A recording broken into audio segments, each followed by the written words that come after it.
Imagine being part of a secret society, one that promises to unlock your full potential and help you achieve greatness, but at a steep price: your freedom, your dignity, and even your sanity. This isn't a fictional tale, but a real-life story of how a self-help guru enslaved the wealthy and manipulated them into doing his bidding. It's a story of NXIVM, a cult-like organization that was led by Keith Raniere, a man who was once hailed as a visionary, but turned out to be a master manipulator. As we delve into the world of NXIVM, you'll notice that it's a complex web of deceit, psychological manipulation, and coercion. It's a story that will leave you questioning the very fabric of our society and the people who inhabit it. So, let's start with the basics. What was NXIVM, and how did it manage to attract so many wealthy and influential people? NXIVM was founded in the late 1990s by Keith Raniere and Nancy Salzman, a nurse practitioner who was once a prominent figure in the organization. Initially, it presented itself as a self-help group, offering seminars and workshops that promised to help people overcome their personal struggles and achieve success. But, as time went on, it became clear that NXIVM was more than just a self-help group. It was a cult-like organization that used coercive tactics to recruit and retain members.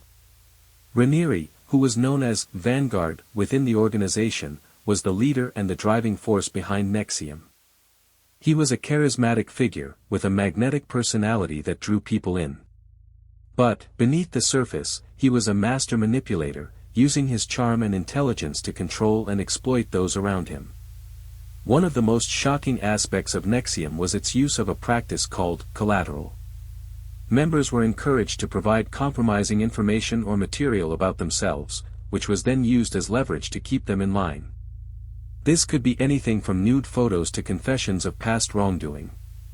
Once you provided collateral, you were essentially trapped. If you tried to leave the organization or speak out against it, your secrets would be exposed. It's a tactic that's reminiscent of blackmail, but Raniere and his followers saw it as a way to build trust and commitment within the group. As NXIVM grew in size and influence, it attracted a number of wealthy and prominent members. These included actresses like Allison Mack and Kristen Kruk, as well as wealthy heiresses like Claire Bronfman. But, despite their wealth and status, these women were not immune to Raniere's manipulation. In fact, they were often the most devoted followers, willing to do whatever it took to please Vanguard and advance the cause of NXIVM. So, what drove these women to join NXIVM, and what kept them there? According to experts, it was a combination of factors. For some, it was the promise of personal growth and self-improvement. NXIVM seminars and workshops offered a sense of community and belonging, as well as a chance to overcome personal struggles and achieve success. For others, it was the allure of being part of an exclusive club, a secret society that was hidden from the rest of the world. But, as time went on, it became clear that NXIVM was not just a self-help group or a social club. It was a cult with a charismatic leader who used coercive tactics to control and exploit his followers. Raniere's manipulation was often subtle, but it was always effective.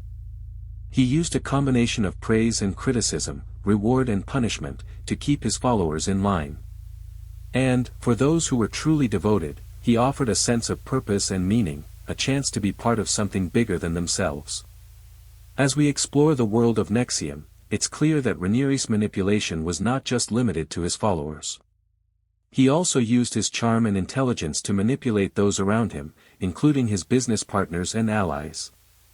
For example, he convinced Claire Bronfman, the wealthy heiress, to invest millions of dollars in NXIVM, despite the fact that the organization was struggling financially. He also used his influence to silence critics and opponents, often using lawsuits and other legal tactics to intimidate them. But, despite his best efforts, Raniere's empire eventually began to crumble. In 2018, he was arrested and charged with a range of crimes, including sex trafficking and racketeering. The arrest was the result of a lengthy investigation, which revealed the dark secrets of NXIVM and Raniere's manipulation of his followers. As the truth about NXIVM came to light, it was clear that Raniere's manipulation had been devastating. Many of his followers had been left traumatized, struggling to come to terms with the fact that they had been exploited and abused. Others had lost their life savings, investing in an organization that was essentially a Ponzi scheme. So, what can we learn from the story of NXIVM? How can we protect ourselves from charismatic leaders and cult-like organizations? According to experts, the key is to be aware of the warning signs. If an organization or leader seems too good to be true, it probably is. If they use coercive tactics or try to control your behavior, it's a red flag. And, if they ask for collateral or try to use blackmail to keep you in line, it's time to get out. As we conclude our exploration of NXIVM, it's clear that the story of this cult-like organization is a cautionary tale. It's a reminder of the dangers of charismatic leaders and the importance of critical thinking. So, the next time you're tempted to join a self-help group or follow a charismatic leader, remember the story of NXIVM. Remember the devastation and trauma that Raniere's manipulation caused, and be careful not to fall into the same trap. And, as you reflect on the story of NXIVM, you can't help but wonder, how many other cult-like organizations are out there, waiting to exploit and manipulate unsuspecting victims? How many other charismatic leaders are using coercion and blackmail to control their followers? The answer, unfortunately, is that we don't know.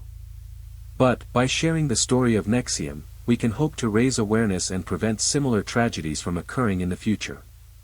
As we leave you to ponder these questions, we're reminded of the wise words of a former NXIVM member, who said, "The most dangerous thing about NXIVM was not Keith Raniere, but the fact that we allowed him to manipulate us." It's a chilling thought, one that should haunt us all. And, as we fade to black, we're left with a lingering question: what's the true cost of our desire for self-improvement, and how far will we go to achieve it?